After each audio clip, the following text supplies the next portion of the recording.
No, that would be me. All right, so let's talk about distress markers. Distress markers, of course, we released the 12 colors of distress markers pre-show early, which made a lot of people happy. They were very happy that we had these colors, a lot of the bright colors. We took the seasonal colors in there. In addition to the markers though, we also released Distress watercolor cardstock. Now, the Distress watercolor cardstock is the same as the watercolor paper in our surface line. The reason we package it this way is because I found with the alcohol inks that if you package paper that works with that product line and you can merchandise it together, people can connect the dots. For example, alcohol ink cardstock is the same as our glossy paper. But when you say gloss paper, people go, oh, I have gloss paper, I have photo paper. But when we have alcohol ink cardstock, they're like, okay, I use that for alcohol ink. And that's the same thing with this. Distress marker or distress watercolor cardstock, they're gonna be able to connect those dots. And here's the thing. Let's just take a manila tag, flip over my demo here. Manila tag, specialty stamping paper, watercolor paper. So if I go in with that marker and I color there, I color there, I color there. So I'm gonna color on 3 surfaces. I'm gonna color on my tag, my coated paper, and my watercolor paper. If I go in with a water brush and I try to blend this out, it's not gonna blend that much. It'll blend some, but it won't blend much. If I go on specialty, it's gonna blend some, it won't blend much. Watercolor cardstock, it's gonna blend out completely. That's the big thing. It's really how that paper is going to hold on to that ink. And this is really nice because this paper has a coating, I'm sorry, not a coating, but a texture on one side, completely smooth on the other. So this is going to allow me to stamp as well with detail stamp, and I can use either side, so I will. Do a quick little coloring tutorial. I learned to color before the show. I did. I learned some coloring tricks, man. I've been using distress markers for quite a while, but I learned some coloring tricks this one, so I'm gonna share them with you. All right, I'm gonna stamp with waterproof ink. So I just wanna go in and stamp with archival. Now, one of the things I found when I'm working with grid blocks, especially if you like to work with the mini stamps, most of the times because there is a small block for your minis, I have pork chop fingers, so if I try to hold onto that little block and I try to stamp, usually my fingers are touching the surface or I can't pick that back up. So take your minis and put them on a longer block. That's going to allow you to stay completely clear, press down where you want, and take your stamp off without any problem. So that's a helpful tip if you're doing mini stamps. Now, when I'm coloring, you can go and color directly onto this paper. When you're creating a watercolor effect, pretty simple. Watercolor requires 2 things, water and color. So you need to make sure that you put some color down and then go in with your water brush to blend this out. If you colored the entire thing solid and then just try to blend out your color, you're not going to get the same gradation of color. And the detailer water brush is really nice because it's not going to flood my surface. Now to create layers, I want to dry it. I either want to use a heat tool or just blot it with a paper towel.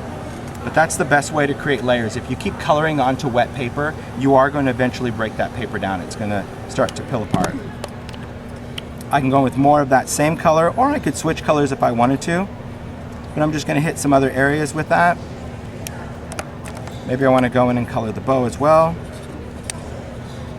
I always say that coloring like this, it just makes you look like you know what you're doing, but you don't have to worry about it because you're just able to blend that out. And then I'm going to go in with that, a little red, go around that, and I'll dry it. Now, to create a shadow, I've always worked with pumice stone. Pumice stone was that nice gray marker that we released early on. We have a new grayish color in this release, which is ice spruce. That's going to be kind of that bluish gray color. So I can scribble some of that on my craft sheet. I can pick some of that up, and it's really going to give me this nice, cool shadow. It's just going to be a little bit different than pumice. Still works great, but I love this shadow color.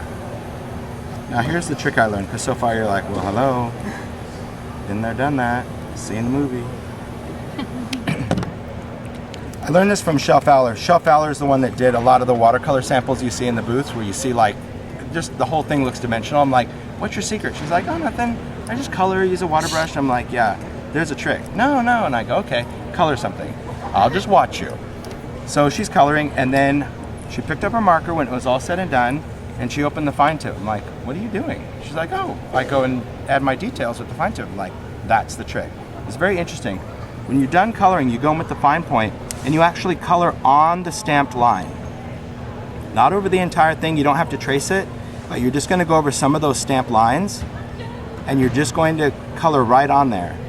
And what that's going to do is it's just going to create that little dimensional look, and it's going to make areas of your image pop. It's just going to make those pop right up. Good Same secret. thing here. I know. Yeah. It's ridiculous.